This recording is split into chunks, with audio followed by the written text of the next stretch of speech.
नमस्कार दोस्तों, स्वागत है आपका आज के मुख्य समाचारों की वीडियो में। जी हां दोस्तों, यहां पर आपको देखने को मिलेगी सुबह से लेकर शाम तक की सारी के सारी बड़ी खबरें, मुख्य समाचार, ब्रेकिंग न्यूज़ अपडेट के रूप में। तो दोस्तों आपसे रिक्वेस्ट है इस वीडियो को ज़्यादा से ज़्यादा लाइक और शेयर करें। तो दोस्तों जानते हैं आज की पहली बड़ी खबर। कोरोना वायरस ने तोड़े अब तक के सारे रिकॉर्ड। पहली बार सामने आए 2 लाख से ज़्यादा केस, 1038 लोगों की हुई मौत। जी हां दोस्तों, भारत में कोरोना वायरस से हालात खराब होते जा रहे हैं और पिछले 24 घंटों में देश भर में कोविड-19 के सारे रिकॉर्ड टूट गए हैं। स्वास्थ्य मंत्रालय के अनुसार देश भर में पहली बार पिछले 24 घंटों में 2 लाख से ज़्यादा मामले सामने आए हैं। इससे पहले बुधवार को देश भर में कोरोना वायरस के 1.85 लाख नए मामले दर्ज किए गए थे। केंद्रीय स्वास्थ्य मंत्रालय के अनुसार पिछले 24 घंटों में 1,07,039 लोग कोरोना वायरस से संक्रमित हुए हैं, जबकि इस दौरान 1038 लोगों की जान गई है। और अब भारत में कोरोना संक्रमितों की संख्या 1,40,74,564 हो गई है और 1,73,123 लोगों की जान जा चुकी है। इसके बाद दोस्तों जान लेते हैं अगली बड़ी खबर। निजामुद्दीन मकरज में एक वक्त में 50 लोग पढ़ सकेंगे नमाज, दिल्ली हाई कोर्ट ने दी अनुमति। जी हां दोस्तों, दिल्ली हाई कोर्ट ने गुरुवार को निजामुद्दीन मरकज मस्जिद में रमजान के दौरान 50 लोगों को दिन में 5 वक्त की नमाज अदा करने की इजाजत दे दी है। जस्टिस प्रतिभा एम सिंह ने इस संबंध में दिल्ली पुलिस को आवश्यक औपचारिकताएं पूरी करने के निर्देश दिए हैं। हाई कोर्ट ने निजामुद्दीन पुलिस थाने के थानाध्यक्ष को आदेश दिया है कि वो दिन में 5 बार 50 लोगों को मस्जिद की पहली मंजिल पर नमाज के लिए प्रवेश की इजाजत दें। दिल्ली वक्फ बोर्ड की ओर से पेश हुए वरिष्ठ अधिवक्ता रमेश गुप्ता ने कोर्ट से मांग की कि नमाजियों की संख्या बढ़ाई जाए। इसके साथ ही मस्जिद की बाकी मंजिलों के इस्तेमाल की भी इजाजत दी जाए, जिसे अदालत ने खारिज कर दिया। आपको बता दें दोस्तों, पिछले साल लॉकडाउन होने के बाद निजामुद्दीन मरकज में ठहरे कई जमाती कोरोना पॉजिटिव निकले थे, जिसके बाद मरकज को चलाने वाले मौलाना साद समेत कई विदेशी जमातियों पर केस दर्ज हुआ था। उसके बाद से मरकज बंद पड़ा था, जिसे कुछ समय पहले ही खोलने की अनुमति दी गई थी। अब मरकज में बनी मस्जिद में सार्वजनिक नमाज के लिए अनुमति मांगी गई थी, जिसे कोर्ट ने आंशिक स्वीकार किया है। इसके बाद दोस्तों जान लेते हैं अगली खबर। उद्धव ठाकरे की पीएम नरेंद्र मोदी से अपील, कहा जीएसटी रिटर्न दाखिल करने की डेट आगे बढ़ाएं और लोन वसूली में दें राहत। जी हां दोस्तों, महाराष्ट्र में कोविड के कोहराम के बाद मिनी लॉकडाउन लगा हुआ है। इस बीच राज्य के मुख्यमंत्री उद्धव ठाकरे ने प्रधानमंत्री नरेंद्र मोदी से लोगों को जीएसटी रिटर्न दाखिल करने की आखिरी तारीख 3 महीने आगे खिसकाने और बैंकों से लोन की किस्तें बाद में लेने की अपील की है। प्रधानमंत्री नरेंद्र मोदी को लिखे एक पत्र में महाराष्ट्र के मुख्यमंत्री उद्धव ठाकरे ने कहा है कि राज्य में कोविड-19 के प्रसार को रोकने के लिए मिनी लॉकडाउन लगाना पड़ा है। ऐसे में राज्य सरकार इससे सबसे ज्यादा प्रभावित होने वाले लोगों को कुछ राहत देने की इच्छा रखती है।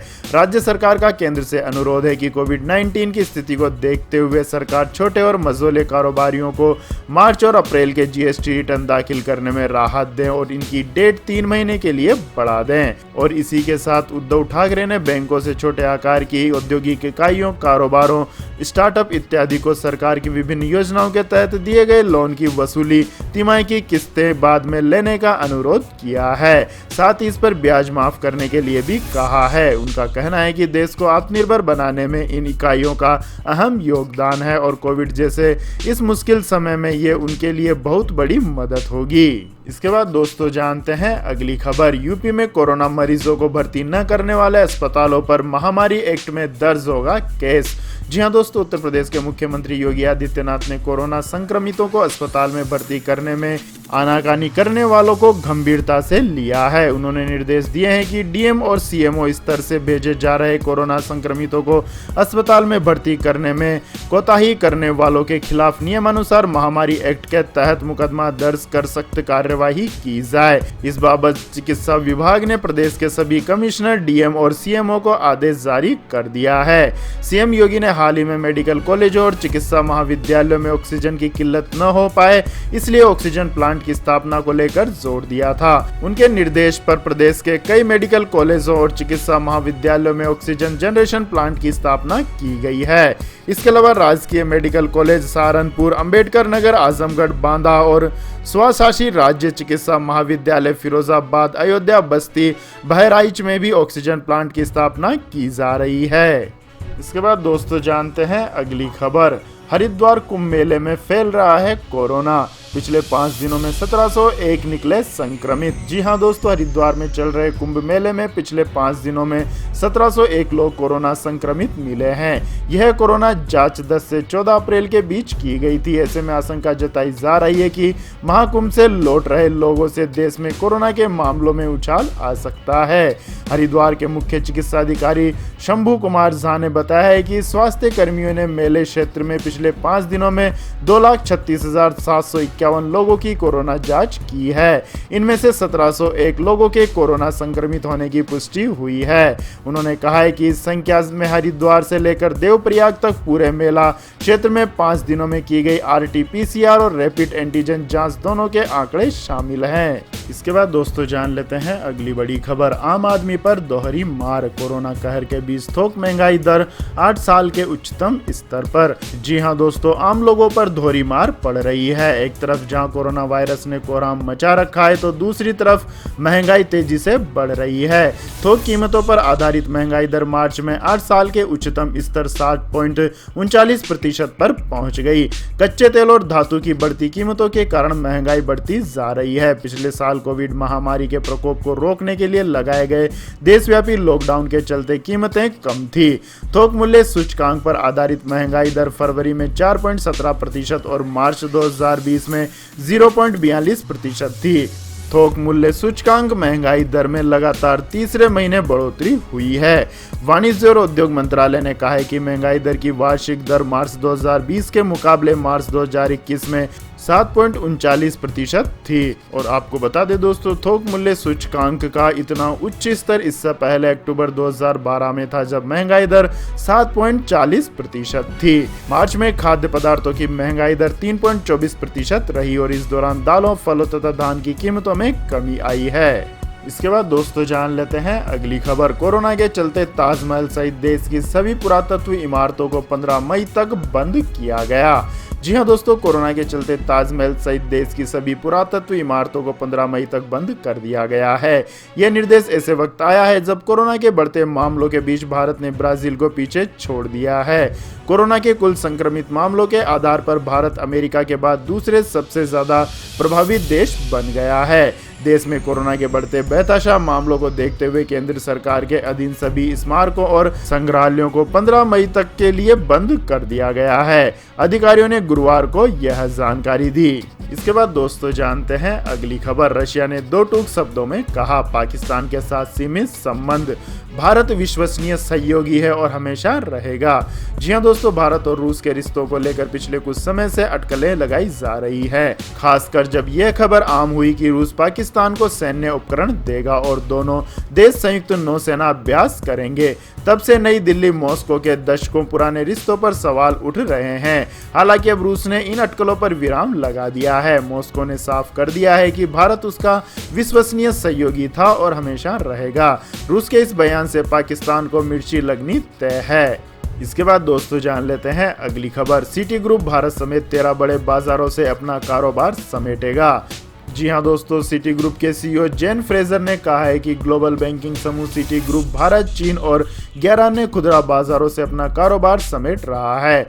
फ्रेजर ने कहा है कि इन देशों में कंपनी के पास इतने संसाधन नहीं बचे हैं कि प्रतिस्पर्धा का सामना किया जा सके। इस तरह से सिटी ग्रुप कुल 13 देशों से बैंकिंग सुविधाएं ग्राहकों को प्रदान नहीं कर पाएगा। समूह का कहना है कि वह इन 13 देशों से बैंकिंग कारोबार समेटने के बाद पूंजी प्रबंधन पर ध्यान देगा। सिटी ग्रुप अब वैश्विक कंज्यूमर बैंकिंग कारोबार में सिंगापुर, हांगकांग, लंदन और UAE पर ध्यान केंद्रित करेगा।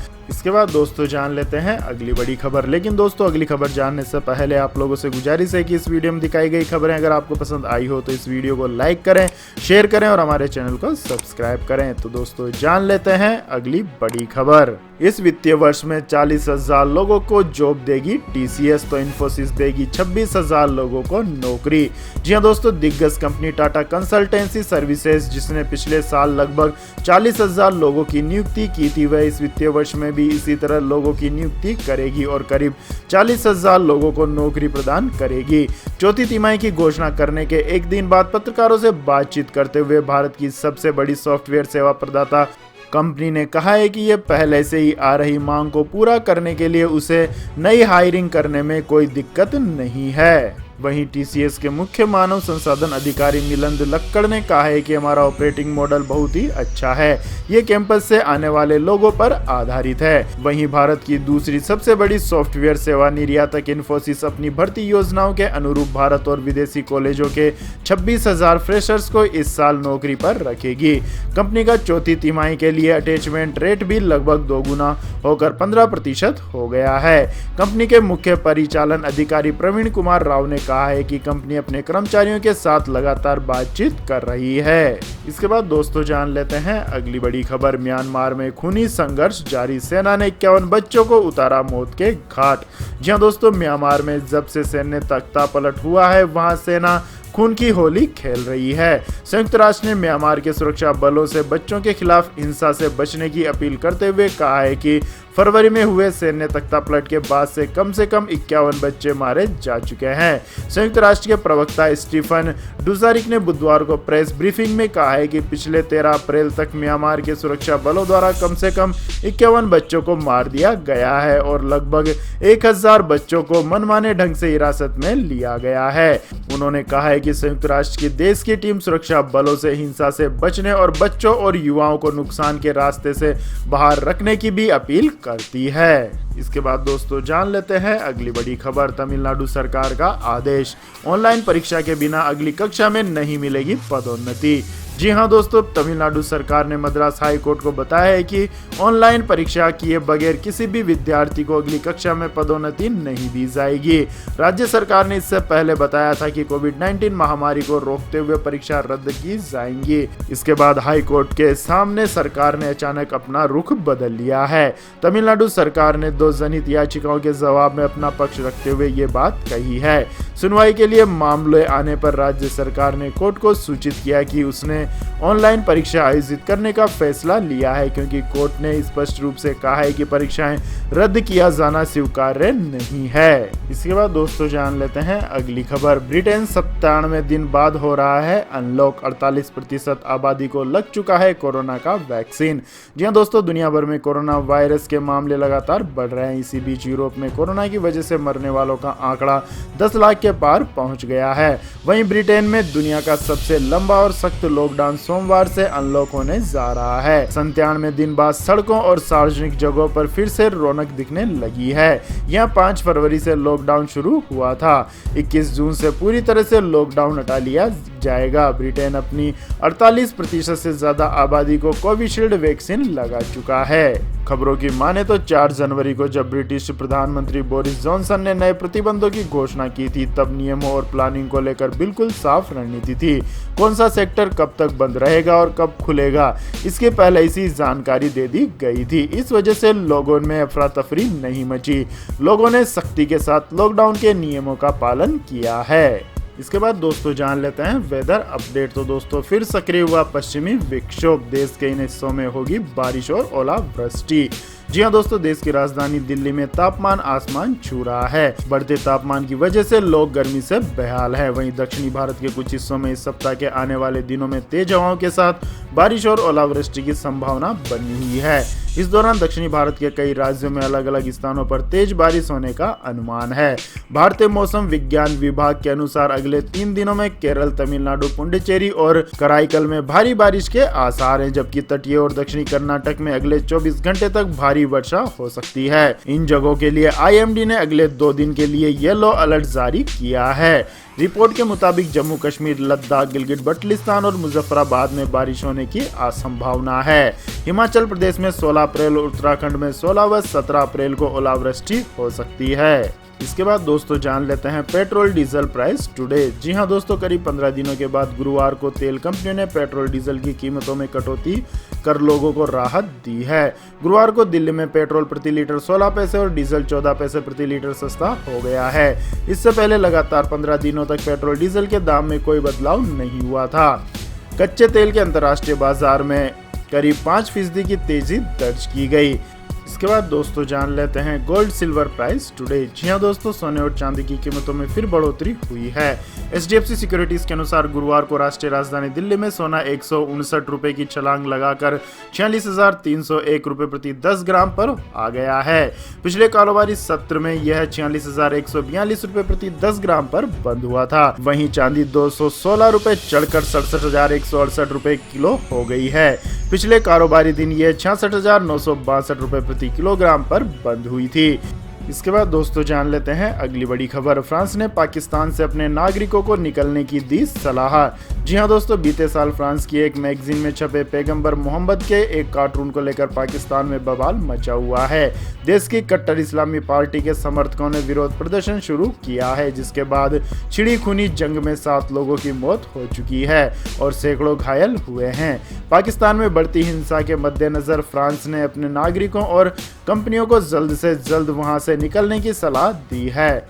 इसके बाद दोस्तों जान लेते हैं अगली बड़ी खबर। टीम इंडिया के खिलाड़ियों की कॉन्ट्रैक्ट लिस्ट जारी। 7 करोड़ के ग्रेड में ये 3 दिग्गज। जी हां दोस्तों, भारतीय क्रिकेट कंट्रोल बोर्ड ने गुरुवार को खिलाड़ियों की सेंट्रल कॉन्ट्रैक्ट लिस्ट जारी कर दी है। ये अक्टूबर 2020 से सितंबर 2021 तक के लिए जारी की गई है। BCCI की इस लिस्ट में 28 खिलाड़ियों को जगह मिली है। हर बार की तरह इस बार भी BCCI ने खिलाड़ियों को 4 ग्रेडों में बांटा है। इनमें grade A+, grade A, grade B और ग्रेड C है। ग्रेड A+ में 3 खिलाड़ी हैं। टीम के कप्तान विराट कोहली, रोहित शर्मा और तेज गेंदबाज जसप्रीत बुमराह को इसमें शामिल किया गया है। इन्हें सालाना 7 करोड़ रुपए मिलेंगे। पहले भी ये तीनों खिलाड़ी ही इसी ग्रेड में थे। ग्रेड A में 10 खिलाड़ी शामिल किए हैं, जिनमें 5 करोड़ रुपए मिलेंगे। ग्रेड B में 5 खिलाड़ी हैं, इन्हें 3 करोड़ रुपए मिलेंगे। वहीं ग्रेड C में 10 खिलाड़ी हैं, इन्हें सालाना 1 करोड़ रुपए मिलेंगे। इसके बाद दोस्तों जान लेते हैं अगली खबर। बाइडेन ने किया ऐलान, 11 सितंबर तक अफगानिस्तान से अमेरिकी सैनिकों की पूरी तरह वापसी। जी हां दोस्तों, अफगानिस्तान में लंबे समय से चल रहे युद्ध में अमेरिका ने 11 सितंबर तक सभी सैनिकों की पूरी तरह वापसी का निर्णय लिया है। अमेरिकी राष्ट्रपति जो बाइडेन ने राष्ट्र के नाम संबोधन में यह घोषणा की है।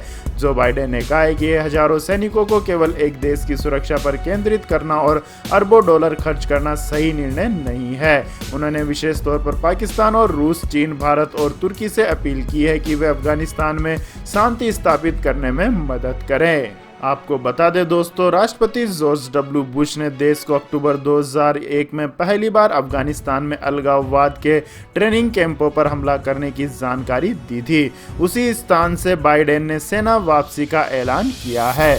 उन्होंने कहा है कि यह समय है जब इस युद्ध को समाप्त कर दिया जाए। अफगानिस्तान में वर्तमान में 2,500 से 3,000 अमेरिकी सैनिक हैं। संबोधन के तुरंत बाद बाइडेन अरिंगटन के कब्रिस्तान पहुंचे, जहां उन्होंने अफगानिस्तान में मारे गए सैनिकों के प्रति शोक व्यक्त किया। सेना वापसी का निर्णय लेने से पहले उनकी 2 पूर्व राष्ट्रपति जॉर्ज W. बुश और बराक ओबामा से भी बातचीत हुई थी। तो यह थी दोस्तों आज की सभी महत्वपूर्ण बड़ी खबरें। और दोस्तों बारी आती है आज के माइंड क्विज क्वेश्चन की, जिसका जवाब देकर आप बन सकते हैं एक शानदार उपहार के विजेता।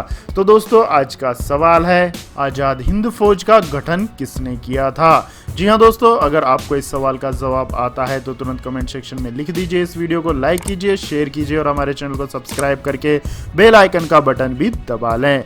धन्यवाद। जय हिंद, जय भारत, वंदे मातरम।